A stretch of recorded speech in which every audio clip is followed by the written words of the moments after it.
जय गुरुदेव।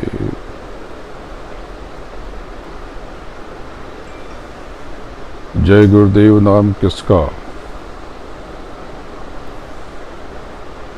जय गुरुदेव नाम किसका? सर्वप्रथम अनामी पुरुष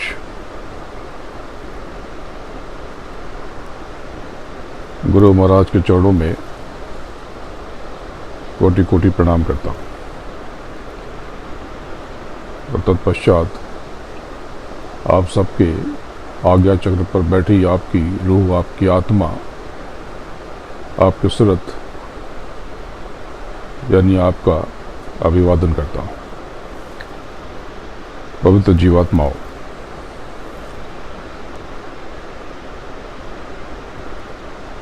अपनी बात एक कथा से शुरू करता।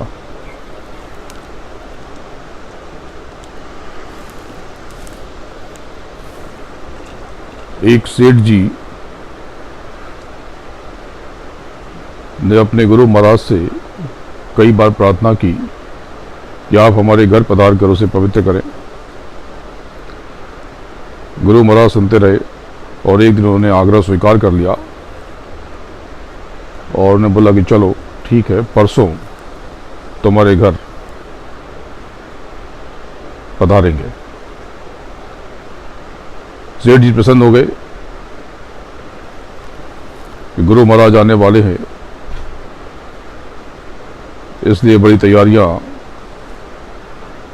शुरू कर दी और अपने बड़े बेटे को फोन किया कि बेटा अब तुम आ जाओ, गुरु महाराज आने वाले हैं। तो बड़े बेटे ने कहा कि पिताजी, मार्केट बड़ा टाइट है और अभी अभी कुछ धंधा जमने की उम्मीद बनी है, इसलिए अभी मेरा आना ज़रा मुश्किल सा लग रहा है। फिर उन्होंने मझले बेटे से भी कहा और मझले बेटे ने कुछ ऐसा ही जवाब दिया। उदास सेठ जी ने अपने छोटे बेटे को नाउम्मीद होकर फ़ोन किया। उनको लगा कि वो भी नहीं आएगा। तो छोटा बेटा बोला कि पिताजी काम तो बहुत है, लेकिन ये सारे काम तो दुनिया के हैं, बेकार के। जब सदगुरु आ रहे हैं तो मुझे आना ही होगा। धरती चाहे इधर की उधर हो जाए, मैं पहुंचता हूं। और छोटा बेटा पहुंच गया गुरु की सेवा के लिए। उसने पूरी तरह से सदगुरु की सेवा की और संगत की सेवा की।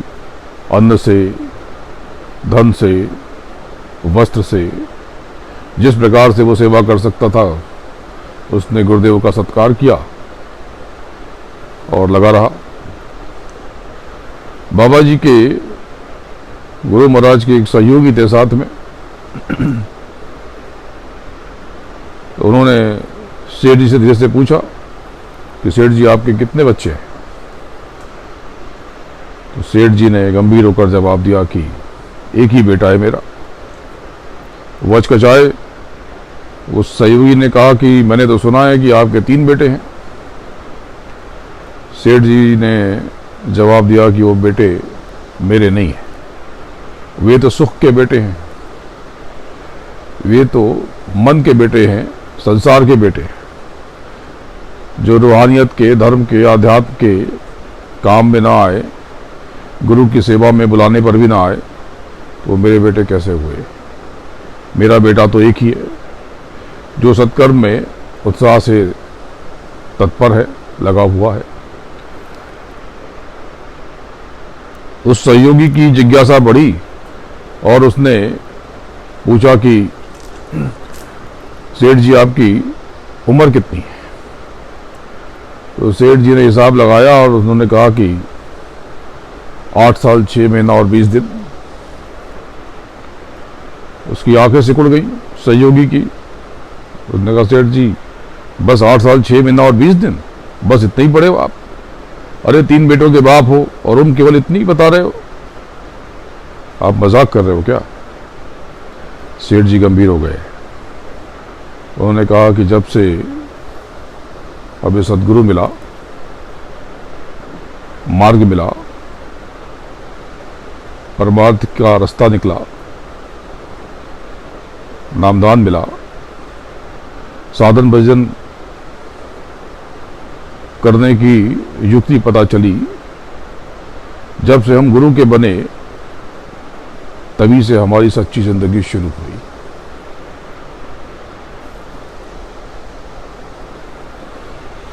नहीं तो उम्र तो बस ऐसे ही भोगों में कट रही थी और नष्ट हो रही थी। जीवन तो तभी से शुरू हुआ जब से सदगुरु की शरण मिली, जब से गुरु मिले, जब से परमार्थ मिला, जब से अपना पता चला। नहीं तो मर ही रहे थे रोज, और मरने वाले शरीर को मैं स्वयं हूं, यही माने चला जा रहा था।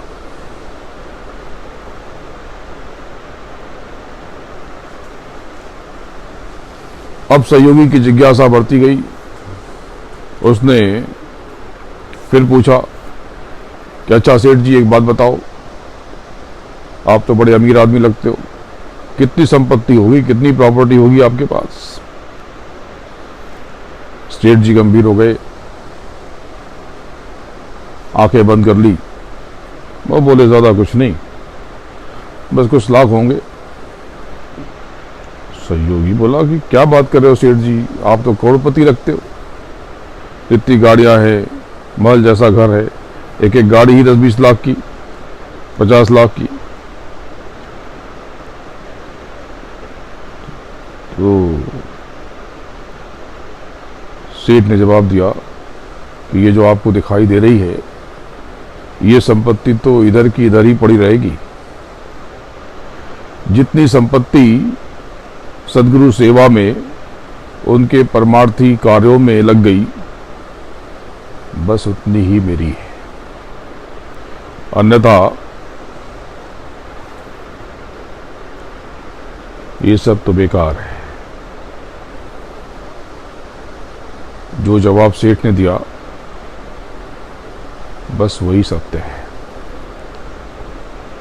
पूरा जगत तो इस देह को, इस शरीर को मैं मानकर, यानी स्वयं मानकर, अपने इन्हीं बेटों को जो उसकी देह से जन्मे, उन बेटों को अपना मानकर, उन परिजनों को जो उसके ऊपर निर्भर रहे, जिनसे लेन देन रहा बाहरी, अपना मानकर, और नश्वर धन को, जो आज है कल नहीं रहेगा, जो आज है कल खत्म हो जाएगा, नष्ट हो जाएगा, इस मिटने वाली संपत्ति को अपनी संपत्ति मानकर अनमोल सांसों की पूंजी लुटाते रहे। ये पूरा जगत ऐसे ही जी रहा था। जब आप जगत से जाओगे तो सोचना कि क्या कुछ लेकर के जाओगे। जगत से जब आप जाओगे तो कुछ भी लेकर नहीं जाओगे। लेकिन यह बात सही भी है और गलत भी। जब आप जगत से जाओगे, यानी जब आपकी देह का अंत होगा, तो आपके साथ कुछ भी नहीं जाएगा। ये बात सच भी है और असत्य भी, यानी सत्य भी और मिथ्या भी। ये कैसे हुआ? आपने जो जो कर्म किया वो आपके साथ जरूर जाता है। इस जिसले जगत में आप कर्मों के विधान से बंधे, और ये कर्मों का विधान बड़ा विचित्र है।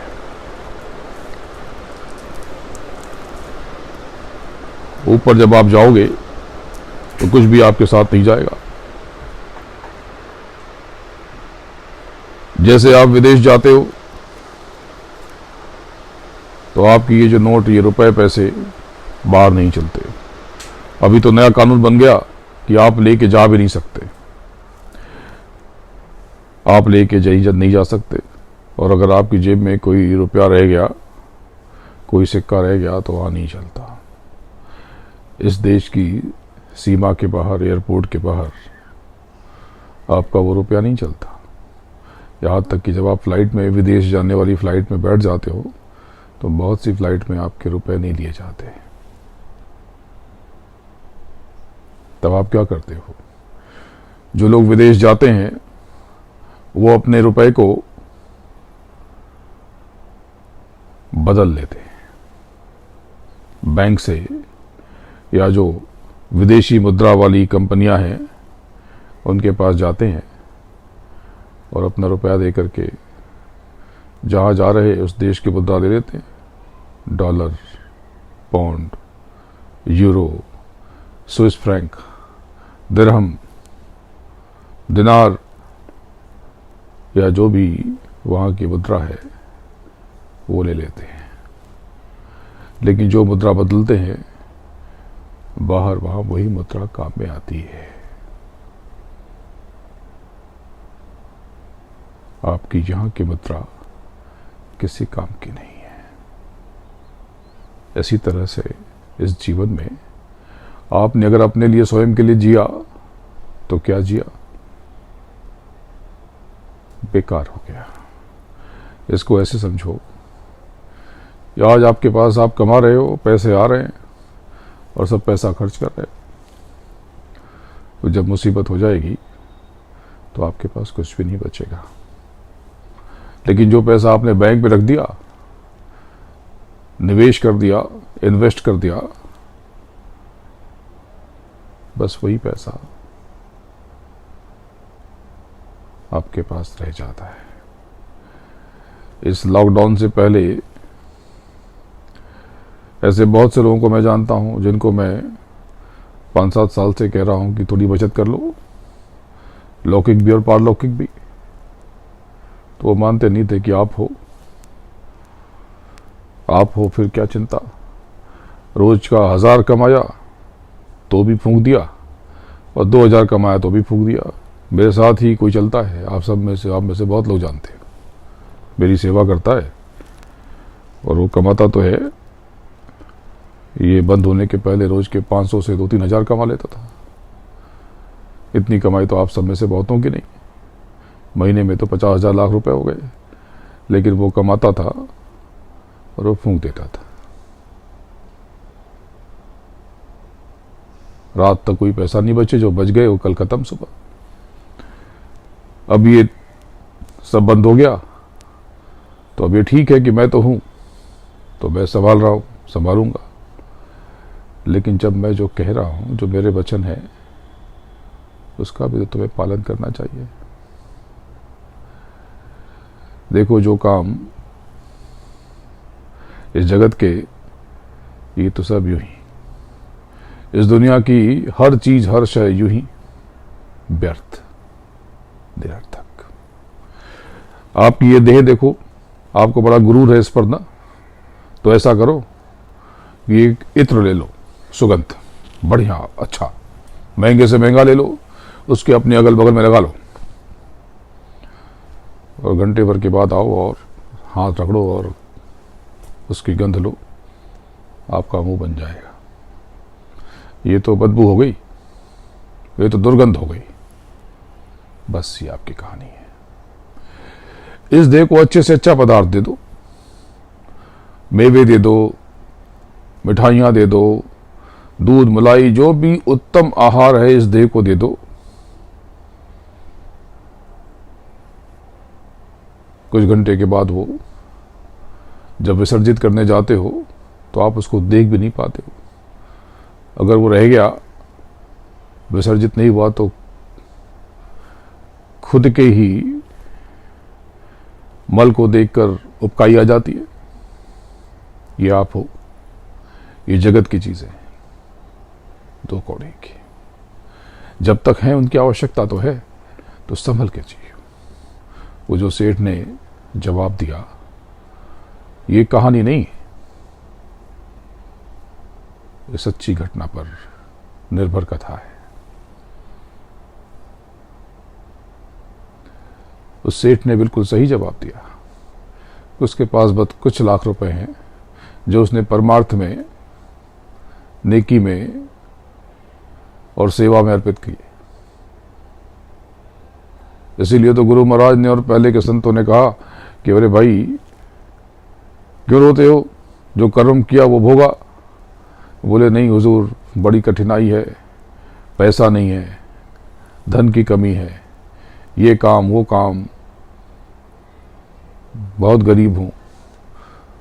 तो संतों ने कहा, गुरुओं ने कहा, पहले के महात्माओं ने कहा कि ऐसा करो कि बीज बो दो। तो आप समझे नहीं। फिर उन्होंने खोल के कहा कि ऐसा करो कि जो कमाते हो कम से कम 10% तो अच्छे काम में खर्च कर दो, क्योंकि मैं कहूंगा तो मुझे दे दो तो तुमको संदेह होगा, संदेह हो जाएगा। ये गुरु महाराज अपना, ये इनका कुछ स्वार्थ लगता है। इस भ्रम में मत रहना। सदगुरु को तुम्हारे किसी भी एक धेले की जरूरत नहीं है। वो जो है वो तो मसल दे, मुट्ठी भीज दे तो हीरे पैदा कर दे। तो इस भ्रम में मत रहना। अगर वो तुम्हारा एक कौड़ी भी स्वीकार करता है, तुम्हारी एक कौड़ी भी, तुम्हारा एक धेला भी स्वीकार करता है, केवल तुम्हारे लिए। गुरु महाराज को आपने देखा, आपने जो भी उनको अर्पित किया वो क्या किया उन्होंने, और कितने महल बनाए, कितनी कोठियां बनाई, एक भी नहीं। बात के 10-20 साल तो हुजूर ने केवल बाहर, गाड़ी के बाहर ही गुजारे, खुले मैदान में। कौन सी व्यवस्था की आपने?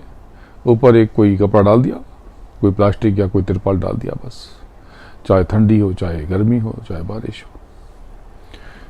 मुझे एक सच्ची घटना याद आती है कि मैं आश्रम पर था और बहुत पहले की बात है। तो एक कोई बक्सा था, तो हुजूर ने चाबी दी कि ज़रा उसमें, या ठीक से याद नहीं है कहाँ पर, बोले कि देखो उसमें वहाँ पर क्या है, कितने पैसे पड़े हैं।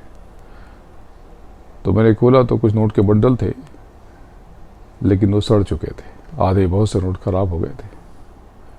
तो मैंने कहा मालिक ये तो सड़ गए। बोले अच्छा, तो उसमें देखा तो कीड़े थे। मैंने कहा हुजूर उसमें तो कीड़े पड़ गए। हुजूर ने कहा उसको वहीं फेंक दो, बंद कर दो। मैंने कहा मालिक कीड़े लग गए। मालिक ने कहा कि इतने पैसे कीड़े लगने के लिए होते हैं। ये जो शून्य है, जितना शून्य होता जाता है, ये पहले आपको शून्य में मिलाता है और आपके बाद दूसरों को शून्य में मिलाने की यात्रा पर निकल पड़ता है।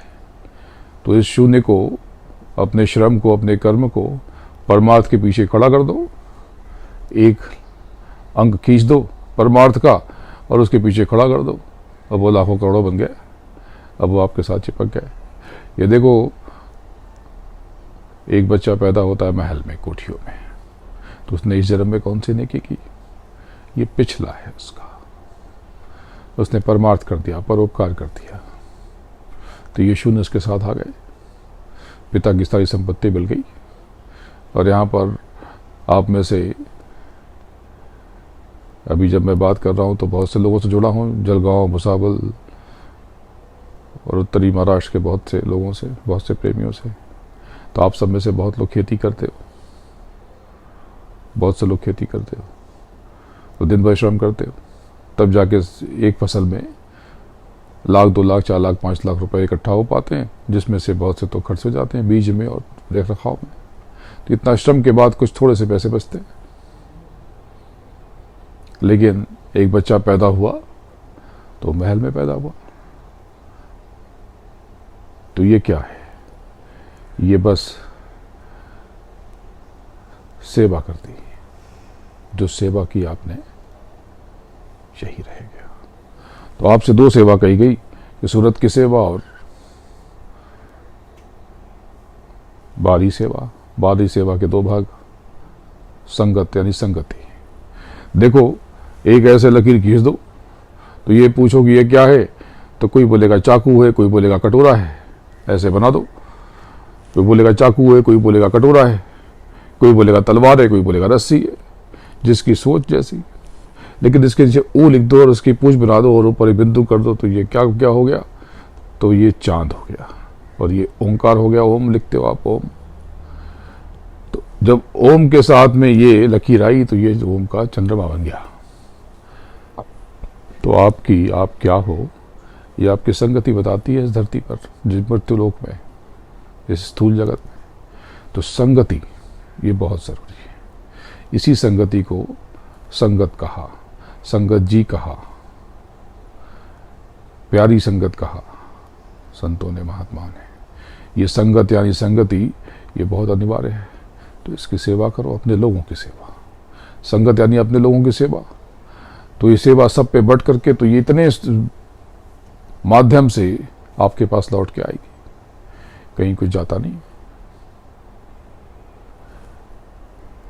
तो अंतर की सेवा, 3 घंटे रूहानियत सेवा सूरत की, ये बहुत ज़रूरी है। 3 घंटे ना करो एक साथ तो 1.5 घंटे में 2 बार कर लो, घंटे में 3 बार कर लो, या कुछ तो करो। आप में से कुछ तो थोड़ी सी करते हो और फिर चूक जाते हो। देखो करना पड़ेगा, नहीं तो सांसों की पूंजी तो खत्म होती जा रही है। गलती मत करो बच्चों। गुरु महाराज को आपकी बहुत फिक्र है और मुझे आपकी बहुत चिंता है। काम कर लो अपना, किसी भ्रम में मत पड़ो, धाम अपने चलो भाई। पराये देश क्यों रहना, पराये देश क्यों रहना, धाम अपने चलो, अपने घर चलो और चल के देखो कि तुम्हारा धाम कैसा है, तुम्हारा लोक कैसा है। वो बड़ा विलक्षण है, बड़ा अद्भुत है, बहुत अनोखा है, बहुत अनोखा है। तो भ्रम मत आने देना, संदेह मत करना। एक प्रेमी ने पूछा कि जब हम आपसे या किसी से भी जब अनंतों काल से हैं, उनके ही हैं, तो अब तक पार क्यों ना हो पाए? जब आपने हमें पकड़ा तो हम अब तक पार क्यों ना हो पाए? आप ही बताओ क्यों ना हो पाए? क्योंकि मैंने तो आपको पकड़ा, आपने मुझे नहीं पकड़ा। अभी भी दुनिया भर के संदेह। अगर आपने भी पकड़ लिया तो काहे का संदेह होता? आपका बच्चा आपके साथ है, क्या आपको संदेह उस पर होता है? नहीं, बहुत गहरा प्रेम है। वो क्या कर रहा, मोबाइल पे क्या देख रहा, कभी कभी झांक तो लेते हो, लेकिन बार बार संदेह नहीं करते। एक बार पता चल गया कि ये तो पढ़ाई करता है और इसके आचार विचार लक्षण ठीक हैं, तो कदम कदम पे संदेह नहीं करते।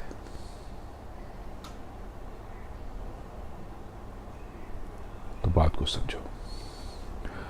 और थोड़ी सी बात रूहानियत की कर दूं, क्योंकि जब आप ध्यान पर बैठते हो तीजे दिल की तरफ, तो आपको बताया गया है कि वो स्थान भी आएगा जिसको कुंज गली कहते हैं, 10वीं गली, मधुबन, नैवेद्य, नारियल, सुपारी और तमाम नामों से कहा गया। कृष्ण जिस मधुबन में गऊएं चराते थे वो मधुबन आंतरिक, या जिस कुंज गली में रास रचाते थे वो रास भी रूहानी, आत्मिक, और वो कुंज गली भी आंतरिक, वो कुंज गली भी आंतरिक, अंतर में। और उस रास को रचा करके जिस द्वारिका में विराजमान हुए वो द्वारिका भी आंतरिक। तो बाहरी नेत्रों को विराम देकर जब आप अंतर के नेत्र से आगे बढ़ते हो, रूहानियत की आंखों से, आत्मिक नेत्र से, तो इस बाहरी नेत्र और ये जो यहां से शुरू करते हो और तीजे तिल तक, आपको पता है कि बहुत सारा बीच में काफी कुछ भरा पड़ा, बड़ी रुकावटें, बड़े विघ्न। यहां भी रिद्धियां सिद्धियां हैं। रिद्धि सिद्धि बहुत सी बातें तो खोली नहीं, क्योंकि लोग नकल कर लेते हैं और बकबक करते हैं। तो ये जो सत्संग चल रहा, आप लोगों से बातें ये फोन पे भी चल रही, और इसको जो लोग फोन पे नहीं जुड़े वो लोग दूर से भी सुन रहे।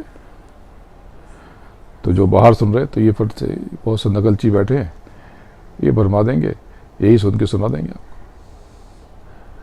मैं तुम्हें ऐसी ऐसी बातें खोल दूँ जो किताबों में लिखा नहीं है। इसलिए देखो, मैं बहुत कहीं आता जाता नहीं हूँ। मैं तो अपने इस छोटे सी इस कुटिया में बस यहीं बैठा हूँ। हुजूर ने कहा कि पश्चिम में ज़्यादा काम करो, तो 5-7 महीने पश्चिम में। अभी तो मुझे जाना था 24 मार्च को, लेकिन विश्व में ये आफत, तो इसके संकेत तो हुजूर ने दे दिए। तो बहुत से लोग कहते हैं तो बता क्यों नहीं दिया? अरे कैसी बात करते हो, कैसे नहीं बताया? बुजुर्गों की सेहत, ये सब तो आपसे 1 जनवरी को, 3-4 जनवरी को जो कार्यक्रम, उसमें ही कह दिया गया, बार बार कह दिया गया कि समय कठिन आ रहा, महामारी फैलेगी। अखबारों में लिख दिया गया और टीवी चैनलों को भी बता दिया गया था। सब पुराने दस्तावेज देख लो, कहा सब गया था। लेकिन बाहरी लोगों के लिए ये जो सत्संगी हैं, इनको बताने की भी क्या जरूरत है? आपको जो सत्संगी हैं, जो आप मेरे अपने हो, आपको बताने की भी क्या जरूरत है? आपको तो कुछ होगा नहीं। तो बाहर कुछ भी तूफान आए, आपको कुछ नहीं होगा, कि आप तो छतरी के नीचे हो, आप तो सुरक्षा चक्र के नीचे हो, तो आपको कुछ नहीं होने वाला। आप चिंता मत करो, आप सब चिंता मत करो। और आप सबको बहुत याद करता हूं, बहुत प्रेम है मुझे। तो जब आप ऊपर चढ़ोगे तो बहुत कुछ बीच में आएगा। ये जो 5 तत्व और 3 गुण, इसी को तंत्र में जो अष्टचक्र, जो यंत्र बनाते हैं, आप देखो उस यंत्र में 8 दल का एक फूल जैसा बनाते हैं। तो ये जानते नहीं है, ये तंत्र साधना भी जो है ये आंतरिक है। ये लोग जो दिखावा करते हैं, कुछ पता होता नहीं इनको, ये कुछ भी नहीं जानते। ये सब अंतर की चीजें हैं। तो ये लौकिक और पारलौकिक, इसका रास्ता आपके भीतर से जाता है। तो आपको बताया कि बीच में कई तरह की सुन्ने, काम सुन्न तो शील सुन्न भी है, क्रोध सुन्न है तो क्षमा सुन्न भी है, लोभ सुन्न है तो संतोष सुन्न भी है, और मोह सुन्न है तो विवेक सुन्न भी है, और अहम सुन्न है तो दीनता सुन्न भी है। और इसके अलावा अंतःकरण के सुनने। इन 14 घाटों को खोल कर ही आगे का मार्ग, आगे का रास्ता खुलेगा। और जब 5 तत्वों, 3 गुण की और 25 प्रगतियों के वेग से जो चंचलता प्रकट होती है, इस पर आपने काबू पा लिया, इसको स्थिर कर लिया, बस यहां से आपका पारलौकिक अनुभव शुरू हो जाता है। तब अंतर में आकाश, अंतर के आकाश में तब उजाला, उजास, प्रकाश, रोशनी, बहुत रोशनी। ये जो आंख बंद करते हो, ये अंधेरा, तो ये कर्मों की कालिक। तो जल्दी जल्दी इसको काट लो। कभी कभी आपको देखो उजाला सा महसूस होता है, तो कुछ कर्म कट गए, कुछ बचे हुए, तो भ्रम में मत पड़ना। अंतर में प्रार्थना करते रहो, तड़प के साथ गुहार लगाते रहो। बोलो जय गुरुदेव। गुरु महाराज के चरणों में कोटि कोटि नमन करता हूँ, वंदन करता हूँ, और आप सबके कल्याण के लिए निवेदन करता हूँ। और आप सबकी आज्ञा चक्र पर विद्यमान आपकी सूरत को, आपकी रूह को, आपकी आत्मा को प्रणाम करता हूँ। जय गुरुदेव।